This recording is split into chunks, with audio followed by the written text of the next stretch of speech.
गरीब कचरे वाली माँ बेटी की गर्मी। माँ, बहुत जोरों से भूख लगी है, कुछ खाने को दे दो माँ। इस गरीबी के चलते हम लोग कब तक भूखे मरते रहेंगे माँ, और बहुत गर्मी भी लग रही है माँ। माँ, मुझे अब ये गरीबी बर्दाश्त नहीं होती। ऊपर से देखो ना, गर्मी के चलते कितने सारे मच्छर काट रहे हैं। मेरा तो पूरा हाथ लाल हो गया है। मैं जानती हूँ मेरी प्यारी बच्चियों, तुम बहुत ज्यादा परेशान हो रही हो, लेकिन मेरे पास और कोई चारा भी तो नहीं है। उस हादसे के बाद हमारा सब कुछ चला गया है। अब हमें अपनी जिंदगी को किसी भी तरह संभालना तो होगा ही, लेकिन उसके लिए तुम तीनों को हिम्मत रखनी होगी। महिमा ऐसा कहकर अपनी तीनों बेटियों को गले से लगाकर रोने लगती है, जिसके बाद वो उस रात भूखे प्यासे ही सो जाते हैं। अगले दिन जैसे ही सवेरा होता है, महिमा नींद से उठती है और एक सफेद बोरा उठाकर कूड़ा बीनने चली जाती है। माँ, माँ, रुक जाओ माँ। आप रोज रोज कूड़ा बीनने अकेले ही जाती हो। आज मैं भी आपके साथ चलूंगी माँ, ताकि मैं आपकी मदद करवा सकूं। मेरी प्यारी बेटी, तुम घर में ही रहो, बाहर का माहौल अच्छा नहीं है। उन दोनों माँ बेटी की आवाज सुनते ही महिमा की दोनों बेटियां भी नींद से जग जाती हैं। नहीं माँ, हम अपना सारा बोझ आपके ऊपर ऐसे नहीं डाल सकते। आप इतनी भरी गर्मी में इतना काम करती हो। आज हम भी आपके साथ काम करने चलेंगे। क्या पता है, इसी बहाने हम ज्यादा काम कर सके और हमारे पास ज्यादा पैसे आ सके।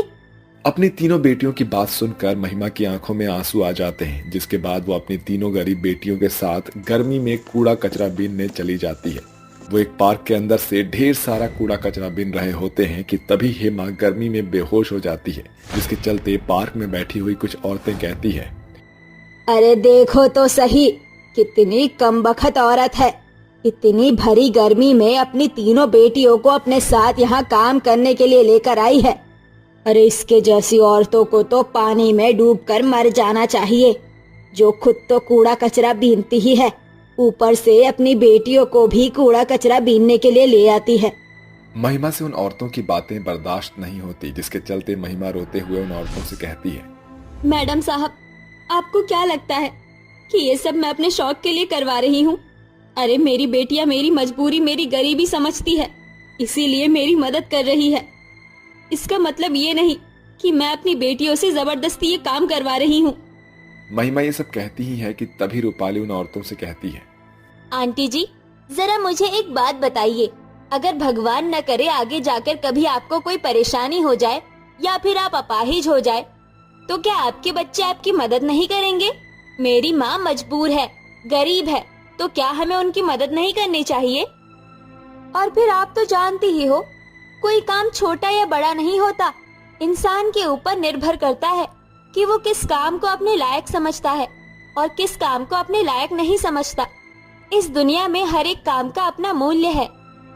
उन दोनों की बातें सुनकर वो चुगलीखोर औरतें वहां से उठकर चली जाती हैं। ये सब देखकर महिमा हैरान रह जाती है और अपनी बेटी हेमा को होश में लेकर आती है, और जिसके बाद वो अपनी तीनों बेटियों के साथ पार्क में बिना हुआ सारा कचरा इकट्ठा करके एक कबाड़ी वाले की दुकान पर ले जाते हैं। कुल मिलाकर आज की कमाई तुम्हारी पूरे 100 रुपए हुई है। 100 का नोट देखकर महिमा खुश हो जाती है, जिसके बाद वो अपनी तीनों बेटियों को पेट भरकर खाना खिलाने के लिए खाना खरीद लेती है और खुशी खुशी अपनी टूटी फूटी झोपड़ी में चली जाती है। देखो माँ, आप हमें अपनी मदद करने ही नहीं दे रही थी, लेकिन हमारी मदद करने की वजह से आज हम सब ने संपूर्ण पेट भर के खाना खाया है। हाँ माँ, आज से हम सभी मिलकर एक साथ कूड़ा कचरा बीना करेंगे, ताकि हम ज्यादा से ज्यादा कमा सके। एक साथ मिलकर बैठकर काम करने से हमारी तकलीफें कम हो जाएंगी और हम धीरे धीरे पहले की जिंदगी की तरह दोबारा से जिंदगी जीना शुरू कर सकते हैं। तुमने सही कहा मेरी प्यारी बेटियों, वो दिन भी क्या दिन था जब हमारे पास सब कुछ था, एक बड़ा घर, बड़ी बड़ी गाड़ियाँ और खूब सारा पैसा, लेकिन तुम्हारे उन मनहूस चाचा चाची ने हमसे सब कुछ हड़प लिया और तुम्हारे पिताजी को भी मार दिया। माँ, आप चिंता मत करो, एक दिन मैं बहुत बड़ी अफसर बन जाऊंगी, तब मैं अपने दोगले चाचा चाची को सबक जरूर सिखाऊंगी। माँ, मैं भी बड़ी होकर कुछ न कुछ जरूर बनूंगी, और जब हम लोग अमीर हो जाएंगे तो मैं अपने उन लालची चाचा और चाची को नीचा जरूर दिखाऊंगी, जैसा कि उन्होंने हमें दिखाया। नहीं मेरी प्यारी बेटियों, हमें किसी के बारे में बुरा नहीं सोचना। चलो अब सोने का समय हो गया है। तुम तीनों मेरे पास आ जाओ, मैं तुम्हें लोरी सुनाकर सुला देती हूँ। इतना कहते ही महिमा की तीनों बेटियां उसके पास आ जाती है, जिसके बाद महिमा हाथ वाले पंखे से उनकी हवा करती है और अपनी तीनों बेटियों को लोरी सुनाती है।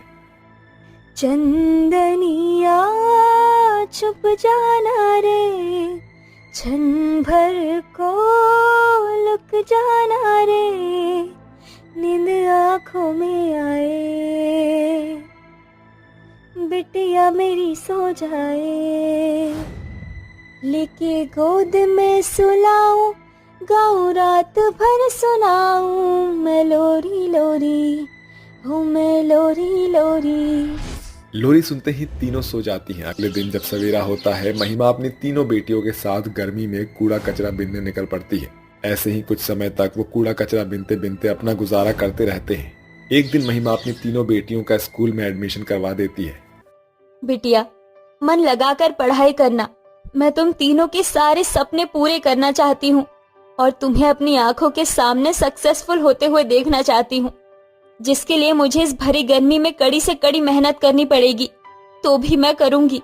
अपनी माँ की बात मानकर तीनों बहनें स्कूल में पढ़ना शुरू कर देती हैं। कूड़ा कचरा बिन बिन कर दिन रात मेहनत करके महिमा अपनी तीनों बेटियों को पढ़ाती लिखाती है और उन्हें किसी काबिल बना देती है।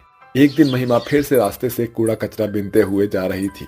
उसके हाथ में एक सफेद रंग का बोरा और दूसरे हाथ से वो इतनी कड़कती हुई धूप में कूड़ा कचरा बिन रही थी। तभी उसके सामने 3 बड़ी बड़ी कार आकर रुकती है। ये सब क्या है? कौन है इन गाड़ियों के अंदर? आखिर समझ नहीं आ रहा। धूप की वजह से महिमा को कुछ दिखाई नहीं देता। तभी उन कारों के अंदर से उसकी तीनों बेटियां निकल कर आती है और अपनी माँ के पास आकर उन्हें गले लगा लेती है। देखो, आपकी मेहनत रंग लाई, मैं एक फौजी बन गई हूँ और देश की सेवा कर सकती हूँ।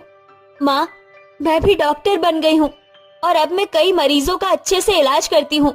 ये सब आपकी बदौलत है माँ। माँ, मैंने कहा था ना, एक दिन मैं अफसर बनकर दिखाऊंगी।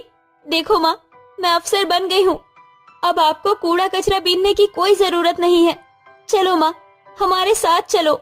रूपाली अपनी माँ को अपने साथ अपने कार में बिठा लेती है, जिसके बाद वो तीनों अपनी कार से अपनी माँ को एक बहुत बड़े विला के बाहर ले आते हैं, जिसे देखकर महिमा रोने लगती है। मेरी प्यारी बच्चियों, ये सब तो किसी ख्वाब की तरह है, या फिर उससे बहुत ज्यादा। ये विला तो तुम्हारे पिताजी का है, जो तुम्हारे लालची चाचा और चाची ने हमसे छीन लिया था। हाँ माँ, मैं जानती हूँ।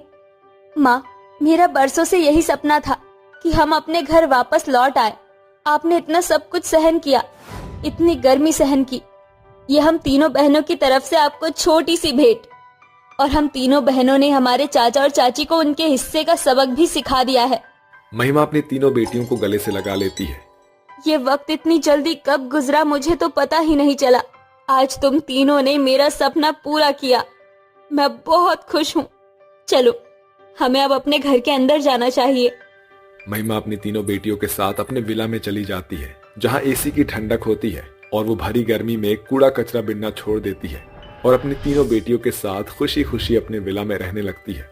गर्मी की दोपहरी के समय जब सभी घरों में लोग सोए हुए थे, तब भी बबीता के परिवार में एक अलग सी ही हलचल थी। भाभी जी, मैं इस घर की सबसे छोटी बहू हूँ और अब तो मेरी भी शादी को 1 साल होने को आया है। अब आप हमें कब खुशखबरी सुना रही हो? चल पगली।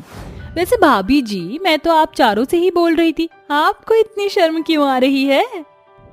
वैसे मुझे मेरी बहुओं से कुछ भी नहीं चाहिए। भगवान ने मुझे इतनी अच्छी बहुएं दी हैं, मैं तो इसी की शुक्रगुजार हूँ। पर बहू, कहीं मैं बिना दादी बने इस दुनिया से ना चल बसूं। कैसी बातें करती हो माँ जी? अब तो मुझे भी जल्दी से दादी बनने की भी खुशखबरी दे दो। इसी तरह हंसी खुशी शर्मा परिवार के दिन बीत रहे थे। बबीता को अपने बड़े बेटों की शादी करे 3 साल हो गए थे, लेकिन उसकी किसी भी बहू ने इन 3 सालों में उसे दादी बनने की खुशखबरी नहीं दी थी। लेकिन एक दिन अचानक, भाभी भाभी, अक्षता भाभी, आपको क्या हुआ? माँ माँ, देखो ना भाभी को क्या हुआ। क्या हुआ गीतांजलि, क्यों चिल्ला रही है? सब ठीक तो है ना? अक्षता भाभी, उठो। तभी अचानक मेघा को भी चक्कर आ जाता है और वो भी बेहोश होकर गिरने वाली ही होती है। अरे मेघा भाभी संभालिए खुद को, आपको क्या हुआ? कुछ नहीं, बस चक्कर आ गया। लगता है आपकी तबीयत ठीक नहीं है, आप यहाँ बैठिए। ओहो, एकदम से ये अचानक मेरे घर में क्या बला आ गई? अरे बेला, जल्दी डॉक्टर को फोन लगा। डॉक्टर आ जाता है और उन दोनों का चेकअप करने लगता है। डॉक्टर, क्या हुआ मेरी बहुओं को? वो ठीक तो है ना? कांग्रेचुलेशंस बबीता जी, आपकी बहू अब माँ बनने वाली है। सच? जी हाँ, और भगवान की कुदरत देखिए कि दोनों एक साथ माँ बनेंगी। हाय डॉक्टर, तूने तो आज मेरा दिल खुश कर दिया। अरे दिल खुश मैंने नहीं, आपकी बहुओं ने किया है। अच्छा चलता हूँ। डॉक्टर चला जाता है। आए हाय मेरी बहुओं, मन तो कर रहा है तुम दोनों को नजर का एक एक टीका लगा दूं। सच में भाभी, आप दोनों ने इस घर को बहुत बड़ी खुशी दी है। अब हाँ बोल, अब मैं क्या कहूँ? देखो तो हमारी दोनों भाभियां कैसी शर्मा रही हैं। अक्षय भाई और ऋतिक भाई ये खबर सुनकर कितने खुश होंगे ना। हाँ बिल्कुल, और खुश होने वाली बात भी है, आखिर वो पापाजी बनने वाले हैं और हम चाची और मैं दादी। इसी तरह पूरे घर में खुशी का माहौल था, सभी बहुत खुश थे। अरे गीतांजलि, ला जरा अपने जेठ जी को फोन लगा, मैं जरा ये खुशखबरी उसे भी सुना दूं। जी माँ जरूर, अभी देती हूँ। बबीता अपने बेटों को फोन लगाती है। हाँ माँ बोलो, क्या बात थी? अरे बेटा, मैं तो कहती हूँ कि तू अभी मंदिर जाकर गरीबों को खाना खिला दे, आज मैं इतनी ज्यादा खुश हूँ। हाँ पर माँ बात क्या है? और सुन, घर आते टाइम ऋतिक और तू मिठाई लेते आना, पड़ोस में बांट दूंगी। अरे माँ बात तो बताओ। अरे तेरी और ऋतिक की पत्नी माँ बनने वाली है। सच? हाँ बेटा सच। मैं अभी आ रहा हूँ माँ, मैं ऋतिक को लेकर आ रहा हूँ। अक्षय और ऋतिक दोनों ही खुशी खुशी अपने घर आ रहे थे। घर में भी बेहद खुशी का माहौल था कि अचानक आते आते अक्षय और ऋतिक की गाड़ी एक ट्रक से टकरा जाती है और वो दोनों वहीं मर जाते हैं। बबीता बहन, ओ बबीता बहन, अरे जल्दी आओ। अरे इतनी जोर से क्यों चिल्ला रही है? आज तो मैं बड़ी खुश हूँ। अरे बबीता बहन, वो अक्षय है ना? हाँ मेरा बेटा आ रहा है, जब आ जाए तब उससे बात कर लेना तू। अक्षय और ऋतिक का एक ट्रक से एक्सीडेंट हो गया और अब वो दोनों इस दुनिया में नहीं रहे। ये तू क्या बोल रही है? तू होश में तो है? हाँ मैं सच कह रही हूँ, मेरे बेटों ने उन्हें देख लिया था और अब वो उन्हें लेकर आ रहे हैं। नहीं, ये नहीं हो सकता, ये हो ही नहीं सकता। नहीं नहीं नहीं, तुम जरूर झूठ बोल रही हो, है ना? है ना? तुम झूठ बोल रही हो ना? हाँ कह दो कि ये झूठ है। अचानक ही शर्मा परिवार की सारी हंसी खुशी कोहराम में बदल जाती है। अब अक्षय और ऋतिक की मौत को 10 दिन हो गए थे। अरे इससे अच्छा तो मैं कभी दादी बनती ही ना। इन बच्चों ने तो इस दुनिया में आने से पहले ही अपने बाप को निगल लिया। ऐसा ना कहिए माँ, आप उन मासूमों को क्यों दोष दे रही हो जो अभी तक इस दुनिया में आए भी नहीं है? अरे तभी तो दोष दे रही हूँ, इन मनहूसों ने इस दुनिया में पांव रखने से पहले ही अपने बापों को परलोक पहुंचा दिया। दुनिया में आकर तो न जाने क्या करेंगे। माँ जी बस, ये एक हादसा था और इसमें भाभी जी और इनके होने वाले बच्चे का कोई दोष नहीं। अगर हादसा था तो ये अभी के साथ क्यों नहीं हुआ? बोल, अगर ये हादसा था तो ये देव और करण के साथ क्यों नहीं हुआ? ये हादसा हुआ तो सिर्फ उनके साथ जो इन बच्चों के बाप थे, है ना? हाँ माँ जी, पर ये बस एक हादसा था। अक्षय जी और ऋतिक जी की जितनी सांसें इस दुनिया में लिखी थी वो उन्हें पूरी कर गए और जाते जाते अपनी परछाई अपनी बीवियों के पेट में ही छोड़ गए। खबरदार जो तूने इन्हें मेरे बेटों की परछाई कहा तो ये मेरे बेटों की परछाई हो ही नहीं सकते। बस माँ जी, अब बहुत हो गया। भाभी शांत हो जाइए, इस कंडीशन में आपका गुस्सा करना अच्छा नहीं है। बबीता चली जाती है। भाभी प्लीज, माँ की बातें दिल पर मत लेना, वो बहुत परेशान और दुखी हैं। हम जानते हैं बेला, और मुझे यकीन है कि जब ये बच्चे इस दुनिया में आएंगे उस दिन हमसे भी ज्यादा खुशी माँ को होगी। वो इन्हें जरूर अपनाएंगी, देख लेना। बिल्कुल। ऐसे ही समय बीत गया। बबीता उन बच्चों को अपनाने को तैयार नहीं थी। अब दोनों जेठानियों की गोद भराई का समय करीब था। माँ जी, अब तो भाभियों की गोद भराई करने का समय नजदीक ही है। इस घर में किसी की कोई गोद भराई नहीं होगी, और अगर तुमने जबरदस्ती ऐसा किया तो भी मैं उसमें शामिल नहीं होंगी, समझी बहू?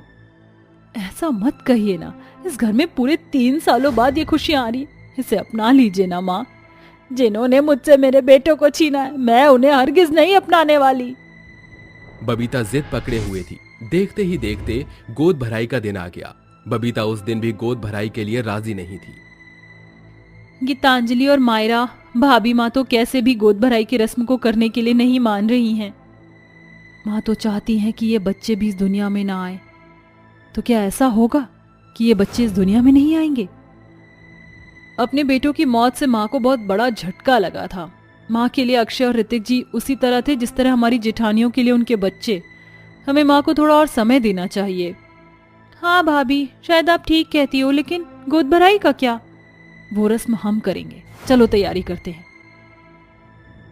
सभी गोद भराई की रस्म की तैयारी में लग जाते हैं। कुछ ही देर में रस्म शुरू हो जाती है। सभी देवरानियां अपनी जेठानियों को अच्छे से गोद भराई करती हैं। अपना और अपनी बेबी का ख्याल रखना भाभी जी, ये हमारी जान है। जहाँ इतनी प्यारी चाची और चाचा हों, वहाँ भला किसी को और क्या चाहिए। रस्म अच्छे से चल रही थी। वहीं पास में दीवार से सटकर खड़ी बबीता ये सब कुछ देख रही थी और मानो जैसे कि वो कुछ कहना चाह रही हो। माँ, आप वहाँ क्यों खड़ी हैं? आइए ना, आप भी गोद भराई कीजिए अपनी बहुओं की, और इनके होने वाले बच्चों को आशीर्वाद दीजिए।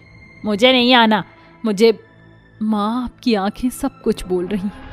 आपकी आंखों में एक दादी वाली ममता साफ छलक रही है। चुप कर, कुछ भी। मैं माँ, अब जो हुआ सो हुआ। उसमें ना तो आपकी और ना भाभी की और ना ही इन बच्चों की किसी की भी कोई गलती नहीं थी। सब कुदरत की मर्जी थी। और कुदरत भी देखिए ना, अगर उसने आपसे आपके 2 बेटे छीने तो बदले में दोनों बहुओं को माँ बनने का वरदान दे गई। हाँ माँ, ये दोनों बच्चे अक्षय और ऋतिक जी की ही परछाई हैं, उन्हीं का ही अंश हैं। अपनी बहुओं की ऐसी बातें सुनकर बबीता रो पड़ती है। मुझे माफ कर देना, इस सास को माफ कर देना। मैंने इन बच्चों को क्या कुछ नहीं कहा, मैं अपने किए पर बहुत शर्मिंदा हूँ। माँ, ऐसे माफी मांगकर आप हमें शर्मिंदा मत कीजिए। माँ, आपकी बहुओं ने कभी आपकी बात का बुरा ही नहीं माना, तो माफी कैसी? चल तो इस बुढ़िया सास को भी गोद भराई कर लेने दो। जरूर माँ। सभी खुशी खुशी गोद भराई के रस्म करते हैं और शर्मा परिवार में एक बार फिर खुशियां लौट आती हैं।